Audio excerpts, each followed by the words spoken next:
ओम शांति। ओम शांति। आज प्यारे प्यारे बाबा का दिन, सतगुरुवार के दिन आप सबकी याद लेके जैसे मैं वतन में पहुंची, वतन में आज बाबा के बहुत सुंदर स्वरूप दिखाई दे रहा था। विशेष करके आज बाबा त्रिमूर्ति के रूप में उस स्वरूप में दिखाई दे रहे थे और बाबा ने अपने सामने अनेक बच्चों को भी वतन में इमर्ज किया हुआ था। बाप तो त्रिमूर्ति के रूप में दिखाई दे रहे थे, लेकिन बच्चों के भिन्न भिन्न रूप दिखाई दे रहे थे। कभी तो वो ब्राह्मण स्वरूप था, कभी उनका फरिश्ता स्वरूप दिखाई देता था, कभी उनका बालक रूप और कभी इस प्रकार से मालिक रूप में बहुत खेल खूल कर रहे थे। कोई तो जंप कर रहा था, कोई इधर देख रहा था, कोई फिर उस तरफ से देख रहे थे। तो बाबा भी बच्चों के सीन को देख करके मुस्कुरा रहे थे। तो बाबा ने कहा, बच्चे क्या कर रहे हैं? और बच्चे अमृत वेले से लेकर के बाप से जो मीठी मीठी रूह रोहान करते हैं, तो आज बाप ने भी बच्चों को उसी स्वरूप में वतन में बुला करके इमर्ज किया है।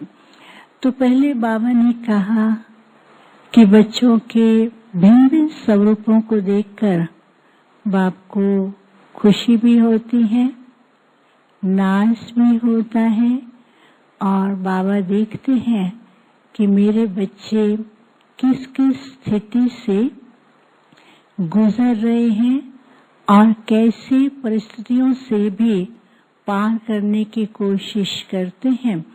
तो वो बाप बच्चों की स्थिति को देख रहे थे। तो फिर क्या हुआ? तो बाबा का जो त्रिमूर्ति रूप था, तो बाबा ने कहा कि बाप ने जैसे बाप का त्रिमूर्ति स्वरूप है, बाप ने भी बच्चों को त्रिमूर्ति स्वरूप दिया है और त्रिमूर्ति बनने का वरदान दिया है। तो बाबा ने कहा, जब से बच्चों ने बाप को पहचाना, बाप का हाथ पकड़ा और इनको भी त्रिमूर्ति का वरदान मिल गया। तो फिर बाबा ने कहा, त्रिमूर्ति के वरदान में भी आज बाप देख रहे थे। एक तो बाप का जो टाइटल है वो तो बच्चे जानते हैं, लेकिन बच्चों के इस त्रिमूर्ति स्वरूप में बाबा ने क्या देखा? बच्चों के शुभ संकल्प की स्टेज जो है वो काफी फास्ट भी है और वो स्टेज को बच्चे बढ़ाते भी जा रहे हैं। दूसरी जो स्टेज है, इस शुभ संकल्पों की रचना की पालना करना, उसमें बच्चों के अंदर ऊपर नीचे होता है।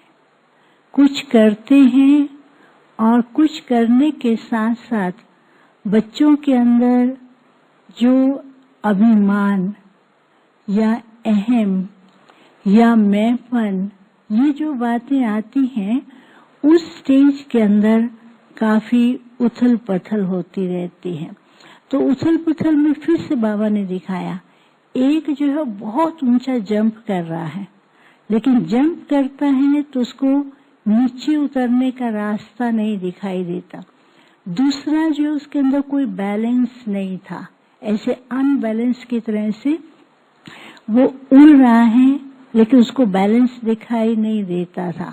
तीसरा ऐसा था कि जो उड़ करके नीचे गिरता है तो उसको लगता है कि बहुत चोट लगी है। तो बाबा ने कहा कि शुभ संकल्पों की रचना तो कर ली, लेकिन उसकी पालना के अंदर जो अहम मैं या देह भान की भावना बीच बीच में आती है तो उस स्टेज को वो ऊंचा नहीं ले जा सकते हैं।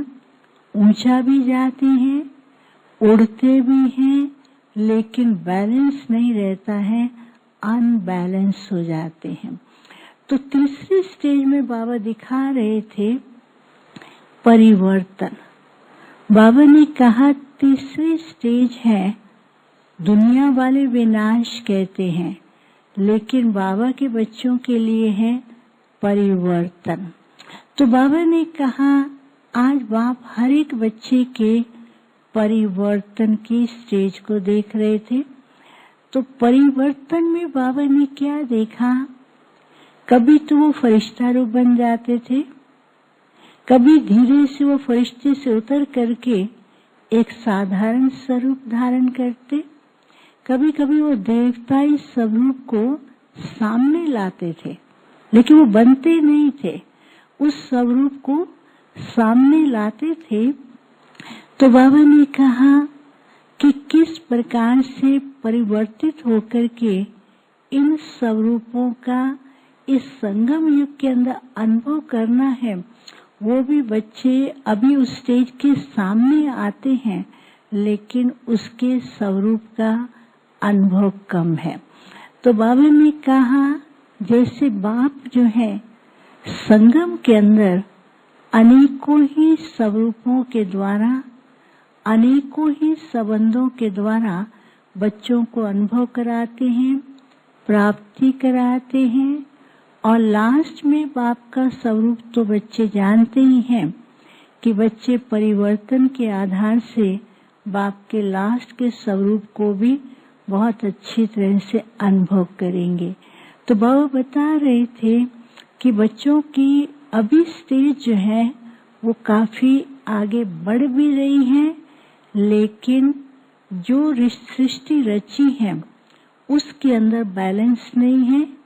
और क्यों बैलेंस नहीं है, क्योंकि बच्चों के अंदर बीच में चलते चलते अहम भाव का जैसे एक वायरस कहे या फ्लू आ जाता है। तो बाबा बता रहे थे आज दुनिया के अंदर भी वायरस के प्रति कितना ज्यादा जागरूक है, कितना उसका ध्यान रख रहे हैं।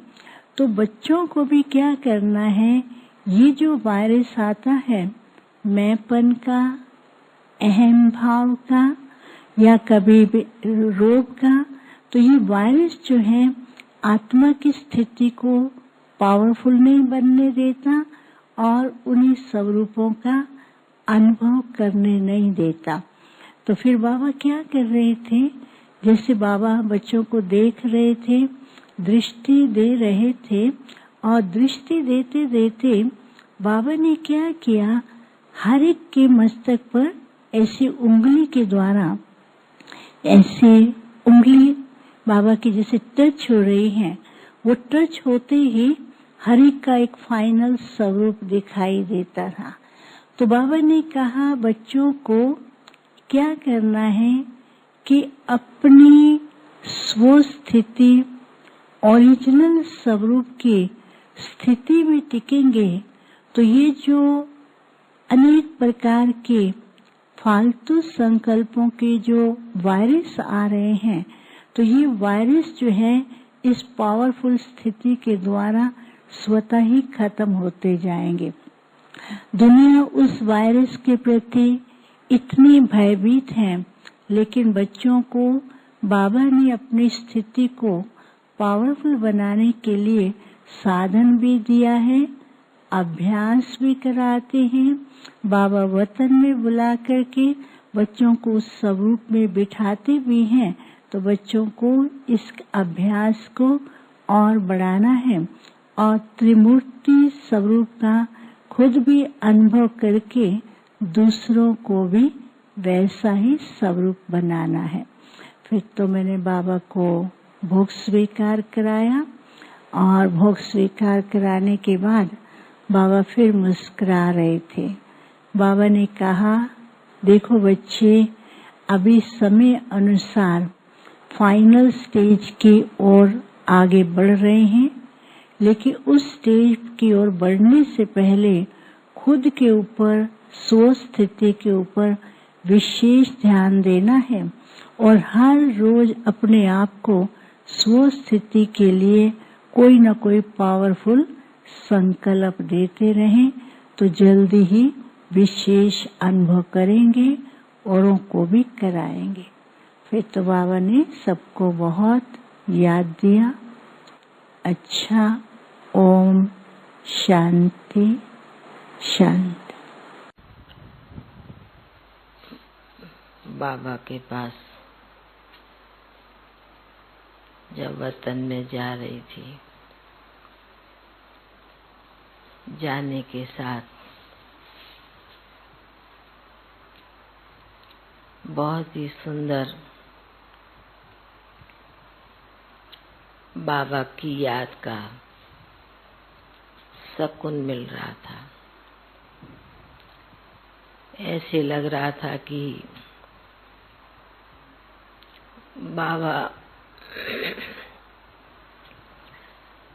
बाबा अपने बच्चों को कितना स्नेह प्यार से खींचते हैं और अपने बच्चों को इमर्ज करते हैं याद के साथ। आज बाबा ने किसको याद किया होगा वतन में? मई मास है, जगदीश भाई को। तो बाबा ने दिखाया पहले कि बच्ची, दुनिया में भी जब भक्ति में कोई भक्त बच्चा मंदिर में जाता है, कोई तो नियम प्रमाण जाता है, कोई कभी कभी जाता है, कोई त्योहार आता है तब जाता है, कोई साल में त्योहार जब पड़ते हैं उस विधि के अनुसार जाता है। तो बाबा ने कहा कि जब मंदिर में जाते हैं भक्त बच्चे, भले अभी वह समय नहीं है, फिर भी पुजारी भक्त अपने देवताओं को, अपनी मूर्ति को, अपने भगवान को विधि पूर्वक सब कुछ करते हैं, प्यार करते हैं, भोग लगाते हैं, सब कुछ करते हैं। और भक्त बच्चे जब आते हैं उनके सामने, तो उन्हें वह विशेष रूप से अमृत भी पिलाते हैं, मिश्री दाना भी देते हैं, तुलसी पत्ता भी देते हैं। तो बाबा ने कहा कि दुनिया में एक छोटी सी चीज का भी भक्ति में बहुत महत्व है।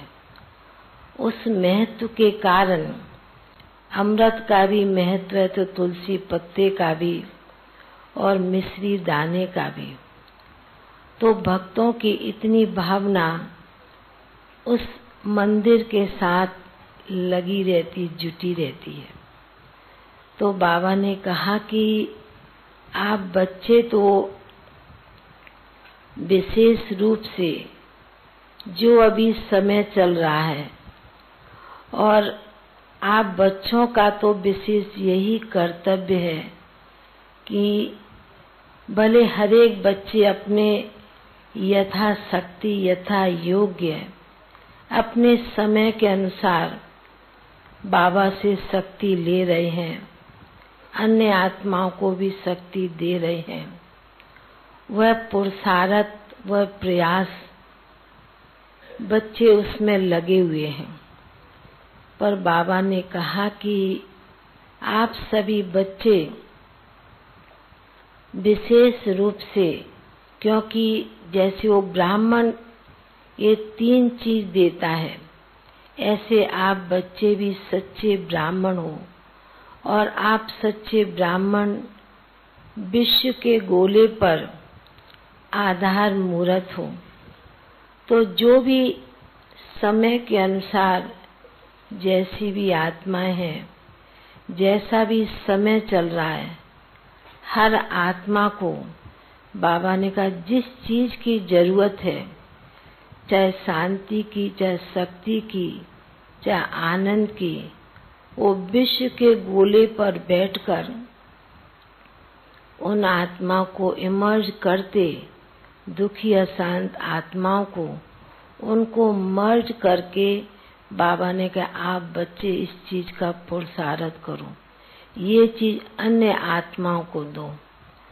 तो जब बाबा सुना रहे थे और जगदीश भाई को तो बाबा ने इमर्ज किया, तो बाबा ने कहा कि भले ब्राह्मण बच्चे अपने पुरुषार्थ में, अपनी सेवा में लगे हैं, पर बाबा तो अपने विशेष अनन्य बच्चों को समय के अनुसार वतन में इमर्ज करते हैं।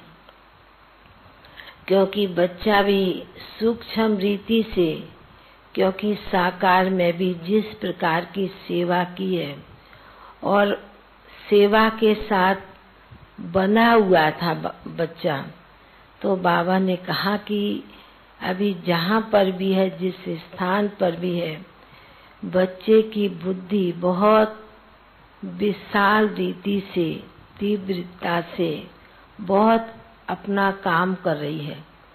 तो बाबा के जैसे नजदीक जगदीश भाई बैठे थे, तो बाबा ने बहुत प्यार से जगदीश भाई जी को पास में बुलाकर बाबा ने कहा जैसे मंदिर में भक्त बच्चों को विशेष दिया जाता है प्रसाद, कोई विशेष भोग लगवाने वाले होते हैं, तो बाबा ने कहा आज विशेष बच्चे को बाबा ने इमर्ज किया है, तो बाबा विशेष बाबा के घर का, मधुबन का विशेष बच्चे को भोग स्वीकार कराते हैं। तो भाई साहब तो ऐसे लग रहे थे कि जैसे कोई फरिश्ता रूप में उड़कर सेवाएं दे रहे हों। तो बाबा ने इतना संदेश दिया और बाबा के सन्मुख भोग रखा था।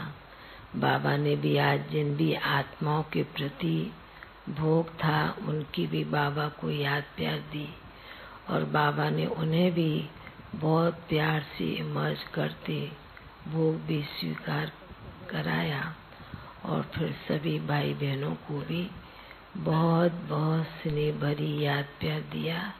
याद प्यार लेते हुए नीचे पहुंच गए। ओम शांति।